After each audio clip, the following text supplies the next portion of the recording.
اللہ کے سوا کسی اور کی اطاعت جس سے اللہ کی معصیت لازم آتی ہو، شرک۔ لا طاعت لمخلوق فی معصیت الخالق، مخلوق میں سے کسی کی اطاعت نہیں ہوگی یہ اس معاملے میں جس میں خالق کی معصیت لازم آ رہی ہے۔ ہاں، خالق کے احکام کے اندر والدین کا حکم بھی مانو، اطاعت کرو، اساتذہ کا حکم مانو، کسی اور کو اپنا لیڈر مانا ہے اس کا حکم مانو، لیکن ناٹ بیونڈ وہ جو سرکل ہے کتاب و سنت کا، اس سے باہر نہیں۔ لا طاعت لمخلوق فی معصیت الخالق، یہ آپ الجبرے کے فارمولے کے طور پر اپنے سامنے رکھیے۔ اب اسے اپلائی کیجئے، جیسے فارمولوں کے ذریعے سے پھر بڑے بڑے وہ سم جو ہے وہ حل کیے جاتے تھے سوالات۔ صبح کا وقت ہے، آنکھ بھی کھلی ہے، کوئی اذان کی آواز بھی کان میں آئی ہے، آپ کا نفس کہتا ہے ابھی سو جی۔ آپ نے اپنی چادر یا کمبل کو درست کیا اور کروٹ لی اور سو گئے۔ یہ کیا ہے؟ آپ نے کس کا حکم پیچھے پھینکا اور کس کا حکم مانا؟ اللہ کے حکم کو پیچھے پھینک دیا، نفس کے حکم کو آگے رکھا۔ یہ شرک، اس شرک کو جاننے والے بہت کم ہیں۔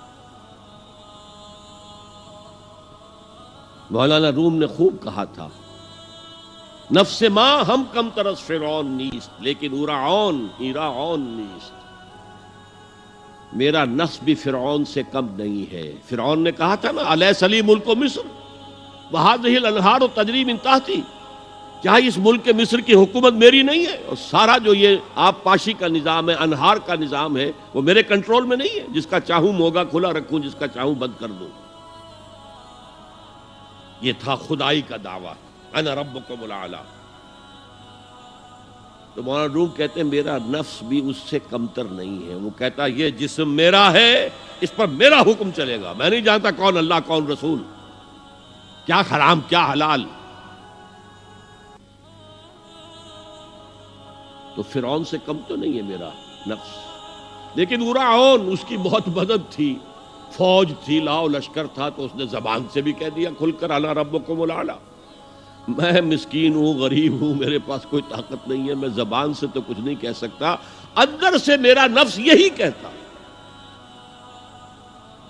یہ نفس کی حکومت قرآن کہتا ہے، میں حیران ہوتا ہوں، دو جگہ یہ مضمون آیا ہے، ارأیت من اتخذ الہہ ہواہ افانت تکون علیہ وکیلا۔ اے نبی تم نے دیکھا اس شخص کو، اس کے حال پر غور کیا جس نے اپنی خواہش نفس کو اپنا الہ بنا لیا ہے۔ اللہ اکبر،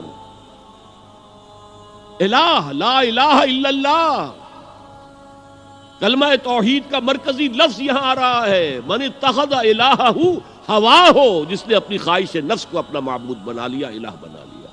افانت تکون علیہ وکیلا، کیا آپ ایسے شخص کی کوئی ذمہ داری لے سکتے ہیں؟ سود حرام ہوا کرے جی، حرام ورام، ہمارا دھندا جو ہے وہ آگے بڑھ نہیں سکتا، تو اللہ کے حکم کو پیچھے ڈالا، نفس کے تقاضے کو آگے رکھا۔ کون معبود ہے آپ کا؟ نام عبداللہ رکھیے، نام عبد الرحمن رکھیے، ہے عبد النفس، نفس کے بندے، نفس کے غلام۔ یہ میں نے یوں سمجھئے کہ جیسے میں نے ہجرت اور جہاد کی ڈیفینیشنز کی تھی۔ ہجرت کا بیس کیا ہے؟ پوچھا گیا ای الہجرت افضل یا رسول اللہ، اے اللہ کے رسول بتائیے سب سے اعلیٰ ہجرت کون سی ہے، افضل؟ فرمایا ان تہجر ما کرہ ربک، ہر اس چیز کو چھوڑ دو جو تمہارے رب کو پسند نہیں۔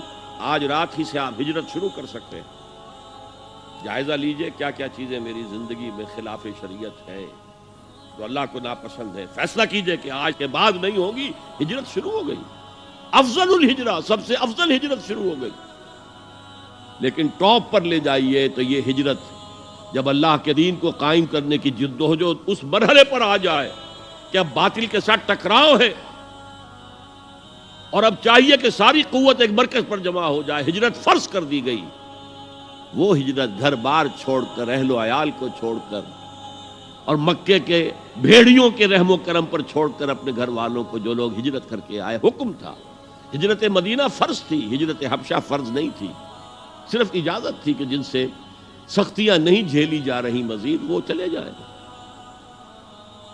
تو ہجرت کا یہ ابتدائی نقطہ، انتہا یہ جہاد، المجاہد من جاہد نفسہ، جہاد تو یہاں سے شروع ہو گیا، اپنے نفس کے خلاف جہاد کرنا۔ صبح نفس نے کہا ابھی سو جاؤ، آپ نے نفس کی بات کو رد کیا، اپنا کمبل اٹھا کے پھینکا، اٹھے، وضو کیا، نماز کے لیے آپ مسجد چل دیے، آپ نے جہاد کیا نفس کے خلاف۔ یہ افضل الجہاد ہے، اور سب سے چوٹی اوپر یہ ہے کہ جب وہ حق و باطل کی جنگ ہو تو جان ہتھیلی پر رکھ کر میدان میں حاضر ہو جاؤ۔ هي الحلقات تحفظني بآيات من القرآن، هي الحلقات تملأني بحب المصطفى العدنان.